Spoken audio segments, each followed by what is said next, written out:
What is up, my veggies? My name is VTR, and welcome back to another movie review. And today, I haven't reviewed anything in a good minute, and this is the first thing I come back to for a review. Oh, how great is that? So today, we're reviewing a movie that came out on Netflix last year. The Wrong Missy. It's a Happy Madison film with I can't think of the actor's name. I can't think of his name. David Spade, that's his name. And oh my gosh, it's just, I don't know where to start with this movie. It's bad, but I can't lie and say I didn't have fun watching this. It's not the worst thing I've ever seen. It's definitely not a good movie, but there are some grown comedy moments in this movie. What's the plot?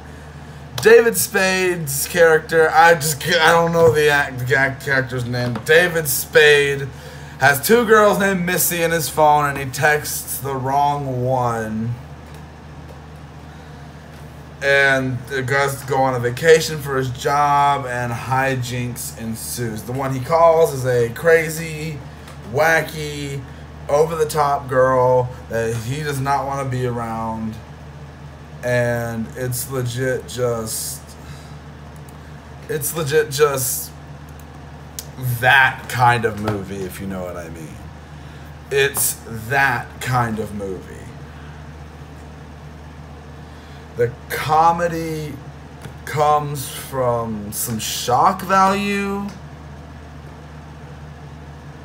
and I feel like Adam Sandler was supposed to be in this, not as the main role, but he was supposed to be in this, but he was like, this is too bad even for me. Really? You were in Jack and Jill. I don't know if this was written by him at all. From what I can see, looking at the stuff right now, I don't think he had any involvement, actually. All I know is that it was done by Happy Madison Productions. Oh my goodness, the movie.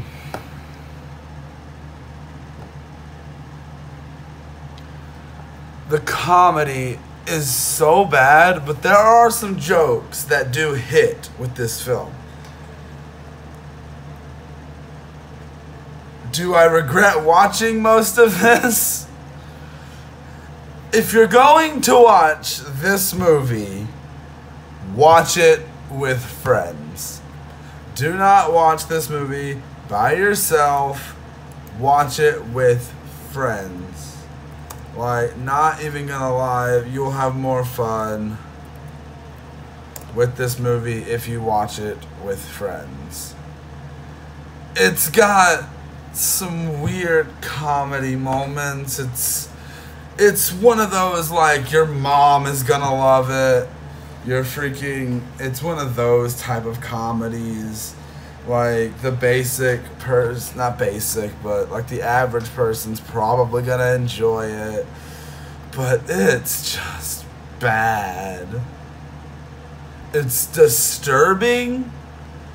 It's not... and a lot of the stuff is funny for no reason, and we were laughing a lot through it. That's because we were making fun of the movie a lot while watching it. There are a few jokes that actually have me legitimately laughing, but most of them, it's not what I expected. My friend told me about it. I watched the trailer, and I was like, this would be a fun movie to riff on. And we watched it, and we had our fun with the movie. Sitting through this type of movie with your friends, I think, is the only really good way to sit through one of these movies. You gotta sit through it with a friend. I don't see how I could have watched this by myself. Like, not even joking. I feel like I had to have watched this with a friend, or I wouldn't have had as much fun. I probably would have been miserable watching this piece of film. And there's not a lot of there weren't a lot of options in 2020, obviously, but this is one of the things we were subjected to. I saw it early. I saw it this year, obviously. I didn't see it last year, or I would have had the review out. But thank goodness. The acting is fine. There's definitely an annoying character in this who's played by Nick Swartzen. And I'm like, he was such an annoying character. There's some jokes that are just too juvenile, and then like they get into a whole bunch of different story beats, and you know where the movie's gonna go as soon as you know I don't have to see the movie, just hear the concept. You know where the movie's going. You feel like this. You've seen this type of trope many, many times before. You know they're going to get together. You know there's going to be hijinks. There's going to be a misunderstanding. There's going to be a third act breaking up scene. There's gonna be all that. It's just one of those movies. You know how it's going to play out beat by beat. And most people can be okay with that. Me personally, like, it feels absolutely lazy. Like, it's so lazy. Like,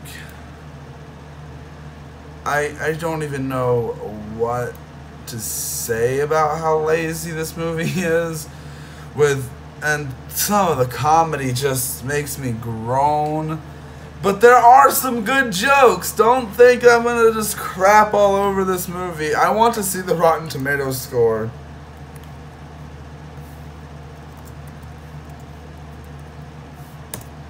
I'm very curious.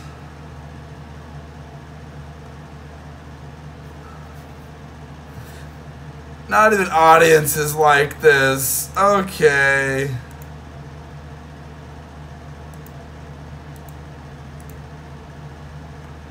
Not even audiences liked this movie. They have a 50% on Rotten Tomatoes.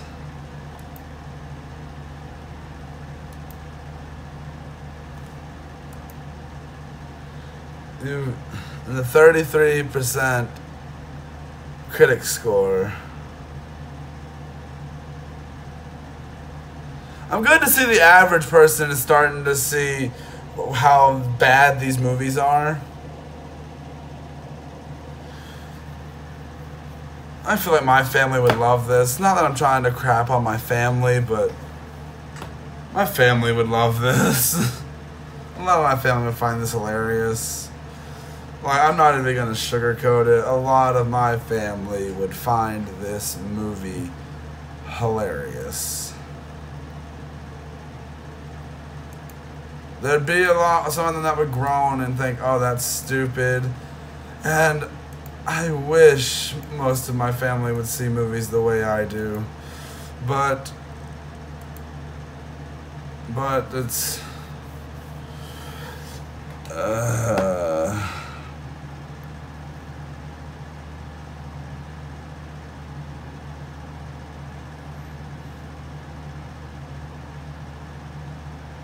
I don't know what else to say. I legit don't. My rating, I guess. I need to give the movie a darn rating, I suppose. 2 out of 5. I can't give it a flat out 1 because I did have some fun with it, but it's still a bad movie. If you're going to watch this, watch it with friends. Do not watch this by yourself. I feel like you'd get miserable if you watch this movie by yourself.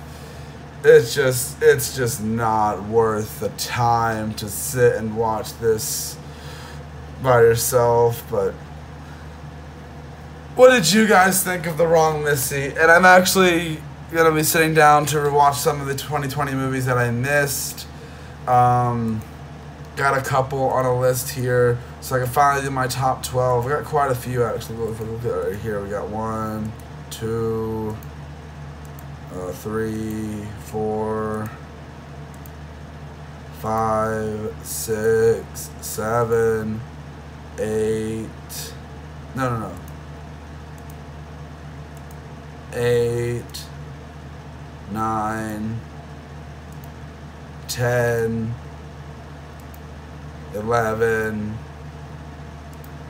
movies that I still want to watch for, but I'm worried about some of them.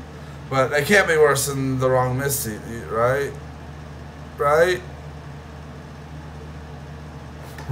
Okay.